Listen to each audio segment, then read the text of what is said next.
আর পাশাপাশি আজকে আমরা জানি ইডির তরফে তলব করা হয়েছিল রাজ্যের মন্ত্রী চন্দ্রনাথ সিনহাকে, আর সেই তলবে গড় হাজির চন্দ্রনাথ। তল্লাশির পর ইডির তলব, আজ সিজিও হাজিরার নির্দেশ দেওয়া হয়েছিল রাজ্যের মন্ত্রী চন্দ্রনাথ সিনহাকে। আমাদের সঙ্গে রয়েছেন আমাদের প্রতিনিধি ইন্দ্রজিতের কাছে যাব। ইন্দ্রজিৎ, বোলপুরের বাড়ি থেকে যেখানে তল্লাশি অভিযান চলেছিল, মন্ত্রীর সেই বাড়িতে তল্লাশি করে যাওয়ার পরই তলব করা হয় তাকে। আজকে এখনো পর্যন্ত, সময় তো ইতিমধ্যেই হয়ে গিয়েছে, এখনো পর্যন্ত কি আপডেট, বাড়ি থেকে কি খবর পাচ্ছ?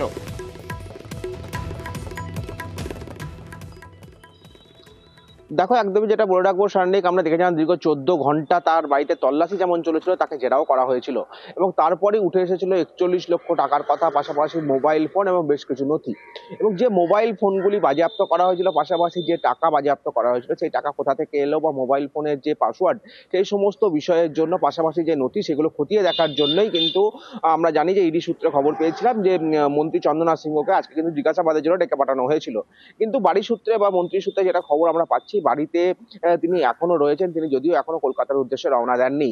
এবং এটাই খবর যে তাকে নাকি ডাকা হয়নি, মন্ত্রী সূত্রে যেটা খবর, তাকে ডাকা হয়নি, তাকে একজন লোক দিতে বলা হয়েছিল, অর্থাৎ তার আইনজীবী পাঠানোর কথা বলা হয়েছিল এবং সেই মতো কিন্তু তার আইনজীবী পৌঁছে যাবে নিজাম প্যালেসে, এমনটাই কিন্তু জানানো হচ্ছে যে তারা তাদের লোক কিন্তু হয়তো পৌঁছে যাবে। এবং মন্ত্রীকে যেহেতু ডাকা হয়নি, তাই মন্ত্রী কিন্তু যাননি। যদি সেক্ষেত্রে মন্ত্রীকে কোনো সময় তলব করা হয়, সেক্ষেত্রে কিন্তু মন্ত্রী যাবেন এবং সহযোগিতা করবেন, এমনটাই কিন্তু তিনি বা তার সূত্রে খবর রয়েছে এখনো পর্যন্ত। কিন্তু বোলপুরের বাড়ি থেকে যদি কলকাতা পৌঁছাতে হয়, সেক্ষেত্রে 3 ঘন্টা কিন্তু সময় লাগে। সেক্ষেত্রে এখনো পর্যন্ত তিনি হয়তো বেরোননি, সেক্ষেত্রে হয়তো তিনি যাচ্ছেন না, তার হয়তো আইনজীবী বা অন্য কোনো ব্যক্তি তার হয়ে কিন্তু সেখানে পৌঁছে যাবেন, এমনটাই কিন্তু খবর।